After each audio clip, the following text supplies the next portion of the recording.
오늘 하나님께서 우리에게 주시는 말씀은 사도행전 16장 11절에서 15절까지 말씀입니다. 사도행전 16장 11절에서 15절까지 말씀 우리 함께 읽겠습니다. 우리가 드로아에서 배로 떠나 사모드라게로 직행하여 이튿날 네아폴리로 가고 거기서 빌립보에 이르니 이는 마게도냐 지방의 첫 성이요 또 로마의 식민지라.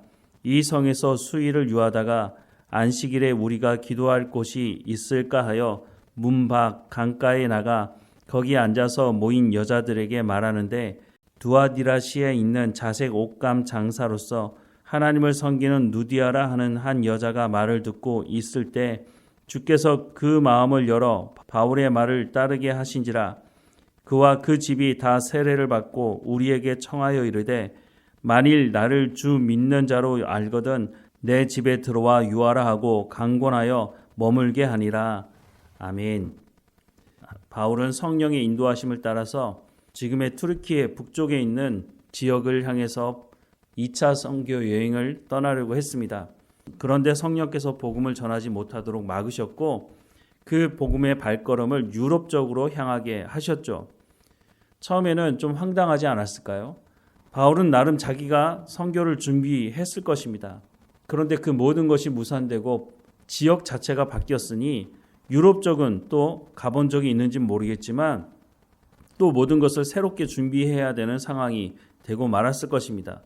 물론 복음을 전한다는 그 본질적인 부분은 바뀐 것이 없습니다. 지역이 바뀌었고 사는 사람들이 바뀌었을 뿐이지 복음을 전하는 바울의 입장에서는 구약 말씀에 정통했던 그 바울이 또한 바울만큼 복음을 전하는데 잘 준비된 사람이 없었기 때문에 바울만 마음을 바꾼다면 그렇게 큰 문제가 되지 않았을지도 모르겠습니다. 바울이 성령의 인도하심을 따라서 갔을 때 바울은 자기의 고집을 내세우지 않았습니다. 내가 이렇게 준비했고 이 지역에 가서 복음을 전하려고 했는데 왜 막느냐고, 나는 끝까지 이 지역에 복음을 전하겠다라고 했다면 아마도 유럽 쪽으로 복음을 전하는 것은 쉽지 않았을 것입니다. 그런데 바울이 성령의 인도하심을 따라서 유럽 쪽으로 발걸음을 옮겼다고 하는 것을 오늘 본문은 말씀해주고 있습니다. 11절과 12절 말씀해 보면, 우리가 드로아에서 배로 떠나 사모드라게로 직행하여 이튿날 네아폴리로 가고 거기서 빌립보에 이르니 이는 마게도냐 지방의 첫 성이요 또 로마의 식민지라. 이 성에서 수일을 유하였다라고 말씀을 하고 있습니다. 빌립보는 당시에 로마의 시민권을 부여받은 식민 도시였습니다. 또 이 지역은 로마의 병사들, 로마의 군인들 중에 퇴역한 사람들이 거주하는 휴양지와 같은 곳이었다고 알려져 있습니다. 그러니까 로마 문화에 강하게 영향을 받은 도시라고 할 수 있었을 것입니다. 이곳에서 안식일을 보내다가 바울 일행이 기도할 곳을 찾으려고 하다가 한 사람을 만나게 되는데요. 오늘 보면 13절부터 15절 말씀을 보면, 안식일에 우리가 기도할 곳이 있을까 하여 문 밖 강가에 나가 거기 앉아서 모인 여자들에게 말하는데, 두아디라시에 있는 자색 옷감 장사로서 하나님을 섬기는 누디아라 하는 한 여자가 말을 듣고 있을 때 주께서 그 마음을 열어 바울의 말을 따르게 하신지라. 그와 그 집이 다 세례를 받고 우리에게 청하여 이르되, 만일 나를 주 믿는 자로 알거든 내 집에 들어와 유하라 하고 강권하여 머물게 하니라 라고 말씀을 하고 있습니다. 이 빌립보라고 하는 지역에 누디아라고 하는 여인을 만나게 되는데 이 누디아는 두아디라 출신이다 라고 소개를 하고 있습니다. 두아디라가 어디냐면 지금의 투르키에 있는 곳인데 서머나 교회 우리가 들어보지 않았습니까? 그 서머나 북동쪽으로 약 82km 정도 떨어진 곳에 위치해 있는 곳이라고 합니다. 이 지역은 염료 산업과 금속 세공술이 잘 알려져 있는 도시로 알려져 있습니다. 이런 지역 출신이어서 그런지 모르겠지만 이 루디아는 자색 옷감을 장사하는 사람이었다라고 말씀을 하고 있습니다. 이 루디아가 유대인이었는지 아니면 개종을 했던 사람인지는 알 수 없지만 분명한 것은 이 루디아가 하나님을 섬기는 사람이었다라고 소개를 하고 있죠. 그런데 이런 누디아가 바울이 복음을 전하는 그 말씀을 듣고 예수님을 영접하고 세례를 받고 빌립보 교회의 기초를 놓는 데 역할을 했다고 말씀을 해주고 있습니다. 어떻게 보면 우연히 누디아를 만난 것이 아닌가 이런 생각을 할 수도 있겠죠. 그런데 오늘 본문 14절 말씀 보면 주께서 그 마음을 열어 바울의 말을 듣게 하신지라 라고 말씀을 하고 있습니다. 성령께서 그 마음에 주관하셔서 하나님의 말씀을 듣게 하셨다라고 성경은 말씀해주고 있다고 하는 것입니다. 어떤 사람들은 이렇게 생각하는 사람들이 있죠. 내가 하고 싶은 대로, 내가 살고 싶은 대로 살다가 예수님 십자가에 못 박혀 죽으실 때 한편에 있던 강도가 예수님을 만나고 낙원에 이르게 된 것처럼 나도 마지막 순간에 예수님 영접하면 되지 않을까? 이렇게 착각하는 사람이 있죠. 이런 사람들은 내가 예수님을 영접하고 싶으면 영접하고 영접하기 싫으면 영접하지 않아도 된다. 이런 착각을 하고 있다고 하는 것이죠. 고린도전서 12장 3절 말씀해 보면 그러므로 내가 너희에게 알리노니 하나님의 영으로 말하는 자는 누구든지 예수를 저주할 자라 하지 아니하고 또 성령으로 아니하고는 누구든지 예수를 주시라 할 수 없느니라 라고 말씀을 하고 있습니다. 예수님을 영접하는 것 어떻게 보면 내가 결정하는 것처럼 보여지긴 하지만 성령께서 그 마음의 문을 열어주지 않으시면 복음의 말씀을 받아들일 수가 없다는 것입니다. 성령의 도우심이 없이 사람의 의지로만 예수님을 영접하고 복음을 받아들일 수는 없다고 하는 것을 분명히 성경은 말씀하고 있다는 겁니다.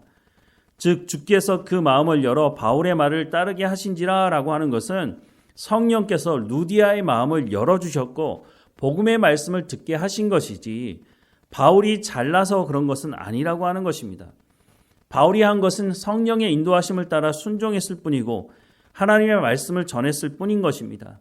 그러면 그 말씀이 전해졌을 때 성령께서 루디아의 마음을 주장하셨기 때문에 루디아가 세례를 받고 바울 일행을 자기 집으로 청하게 된 것입니다. 그래서 15절 말씀을 보면 그와 그 집이 다 세례를 받고 우리에게 청하여 이르되 만일 나를 주 믿는 자로 알거든 내 집에 들어와 유하라 하고 강권하여 머물게 하니라 라고 말씀합니다. 이렇게 해서 빌립보 교회가 세워지게 되는데 바울이 여러 지역의 교회를 개척했는데 이 여러 교회가 모두 다 바울의 마음을 기쁘게 한 교회들은 아니었다고 하는 것입니다.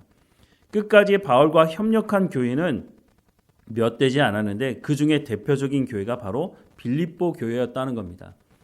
고린도 교회나 갈라디아 교회 같은 경우에는 바울의 마음에 심히 근심되는 교회이기도 했습니다. 그런데 빌립보 교회는 그러지 않았다는 거죠. 앞서 말씀을 드렸지만 바울은 빌립보에 와서 복음을 전할 계획이 없었습니다. 바울은 다른 지역에 가서 복음을 전하려고 했는데 성령께서 모든 계획을 바꾸게 하셨죠. 성령의 인도하심을 따라 왔을 때 바로 빌립보로 오게 되었고 빌립보에서 누디아를 만나게 되었고 누디아가 복음을 받아들임으로 말미암아 빌립보 교회가 시작이 되었다고 말씀해주고 있다고 하는 것입니다. 복음을 전할 준비만 되어 있다면 하나님은 그 사람에게 사람을 붙여주십니다. 바울이 2차 전도 여행을 떠났을 때 물론 신라와 함께 떠나게 되었지만 처음 도착한 곳에서 하나님께서 바울에게 디모데라고 하는 평생 함께 사역할 디모데라고 하는 사람을 붙여주지 않았습니까? 그리고 누가가 언제 등장했는지 알 수 없지만 오늘 본문에도 우리라고 표현하고 있는 것은 그 안에 누가가 자기의 이름을 밝히고 있지는 않지만 자신이 바울과 함께 사역하고 있다는 것을 기록하고 있는데 바로 이 누가와 같은 사람도 바울의 사역에 필요했기 때문에 하나님께서 누가를 바울에게 붙여주신 것이죠. 빌립보 교회를 세우는 데 있어서도 바울 혼자서 어떻게 빌립보 교회를 세울 수 있겠습니까? 복음을 받아들이는 사람이 있어야 되는데 이 일에 가장 큰 힘을 줄 수 있는 누디아를 하나님께서 만나게 하시고 누디아에게 복음을 듣게 하시고 바울과 함께 빌립보 교회를 세우게 하셨다고 하는 것입니다. 바울이 전도하면서 바울은 성령이 인도하시는 대로 가서 복음을 전했을 뿐이고 바울이 이 교회를 세우는데 재정적인 문제는 어떻게 해야 될까 이런 고민의 흔적도 보이지 않습니다.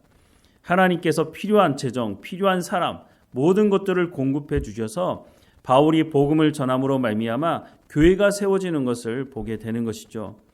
이런 바울의 사역을 보면서 오늘 교회가 어떤 사역을 해야 하는지를 살펴볼 수가 있는 것입니다. 빌립보 교회를 보면서 오늘 우리 복된 말씀 교회가 시작했을 때를 기억해보면 비슷하다는 생각을 하게 됩니다. 말 그대로 아무것도 없이 시작하지 않았습니까? 개척을 하려고 준비하지도 않았는데 어느 날 갑자기 성령께서 개척을 하도록 하셨고 하나님의 교회를 세워주신 것을 우리가 알 수 있죠. 안정적인 담임 목사 자리를 사임하고 하루아침에 개척을 하게 됐습니다. 사임하자마자 월세방을 구했고 월세방에서 가족끼리 개척하나 보다 이렇게 생각을 했는데 하나님께서 주일에 비를 피하고 예배할 수 있는 장소로 인도해 주셨습니다. 의료 선교회 사무실에서 예배를 시작했는데 그곳에 가보니까 음향 장비도 있고 빔 프로젝트도 있고 의자도 있고 책상도 있고 화장실도 남녀가 쓸 수 있는 곳이었습니다. 첫 예배 때 10여 명이 모여서 예배 드릴 수 있게 되었습니다. 그리고 8개월 정도 되었을 때에 새벽에도 수요일에도 자유롭게 예배할 수 있는 장소도 얻게 되었습니다. 그리고 하나님께서 새 가족도 보내주셨죠. 이 모든 것이 하나님의 은혜이고 하나님께서 행하셨지 제가 한 것은 아무것도 없습니다. 그런데 말씀을 전해야 하는 제가 하나님의 말씀을 전할 준비가 되어 있지 않았다면 성도들이 말씀을 들으려고 모이지 않았을 것입니다. 또한 하나님께서 누디아에게 하나님의 말씀을 듣게 하심으로 빌립보 교회가 세워진 것처럼 하나님께서 복된 말씀교회 성도들을 모이게 하신 것 아닙니까? 하나님께서 바울을 통해 누디아를 통해 빌립보 교회를 세워주신 것처럼 하나님께서 복된 말씀교회를 세워주신 것 아니겠습니까? 바울과 빌립보 교회가 친밀한 관계를 가지고 바울이 선교할 수 있도록 온 마음을 다해 도왔던 것처럼 저와 복된 말씀교회 또 유튜브를 통해서 하나님의 말씀을 듣는 성도들과 함께 하나님 안에서 친밀한 관계를 통해 교회를 세워갈 것을 소망하게 봅니다. 하나님께서 시작하셨으니 하나님께서 인도하실 것이고 하나님께서 열매를 맺게 하실 것이라고 하는 것을 성경을 통해서도 우리가 확인해 볼 수가 있다고 하는 것입니다. 오늘 본문의 말씀을 다시 한번 마음에 새겨봅니다. 하나님은 홀로 일하지 않으십니다. 하나님은 바울을 통해서 디모데를 통해서 누디아를 통해서 하나님의 교회를 세워가시고 오늘 우리도 마찬가지 아닙니까? 하나님께서 저를 통해서 또한 복된 말씀교회 성도들을 통해서 또한 유튜브를 통해서 하나님의 말씀을 듣는 성도들을 통해서 하나님은 하나님의 교회를 이루어 가십니다. 또한 그 가운데 우리가 성장하겠죠. 그래서 하나님의 마음을 기쁘시게 하는 교회로 성장하기를 원하는 것입니다. 하나님께서 그렇게 하실 것입니다. 우리가 이 과정 가운데 순종하고 성령의 인도하심을 따라 살아가게 된다면 우리가 참 평안과 기쁨과 그 구원의 기쁨을 우리만 누리는 것이 아니라 또 하나님께서 보내주시는 그 모든 성도들과 함께 하나님의 교회를 이루어 가게 될 것입니다. 이 말씀을 마음에 새기고 하나님과 날마다 동행하는 우리의 삶이 되기를 주님의 이름으로 축원합니다. 기도하겠습니다. 사랑하는 하나님, 우리 가운데 하나님의 말씀을 듣게 하시고 하나님의 교회를 세우게 하셔서 하나님의 복음을 전하게 하시며 하나님 이 하나님의 나라를 확장하는데 우리가 함께 동역할 수 있도록 불러주셔서 감사합니다. 바울과 빌립보 교회가 친밀한 관계였고 또한 바울이 복음을 전하는데 협력했던 교회였던 것을 보게 됩니다. 하나님, 오늘 우리의 교회가 하나님의 마음을 기쁘시게 하는 또한 우리가 이 복음을 전하는데 협력하는 모두가 될 수 있도록 은혜를 허락해 주옵소서. 말씀을 전하는 저에게 성령의 충만함으로 하나님의 말씀을 대언하게 하시고 모든 성도들 한 사람 한 사람마다 하나님 말씀 듣기를 사모함으로 모이며 듣게 하시고 삶의 열매가 성령의 열매로 맺어질 수 있도록 하나님 은혜를 허락해 주옵소서. 각 성도들을 통해서 복음이 확장되게 하시고 삶의 현장에서 하나님 말씀을 전하는 모든 성도들의 삶이 될 수 있도록 하나님 인도해 주옵소서. 그래서 오늘 우리에게 맡겨진 모든 일에 충성을 다하며 감사하며 주님 주시는 참 평안함을 누리며 살아가는 우리의 삶이 될 수 있도록 인도해 주옵소서. 늘 우리와 함께 하시는 하나님께 감사하고 예수님의 이름으로 기도드립니다. 아멘.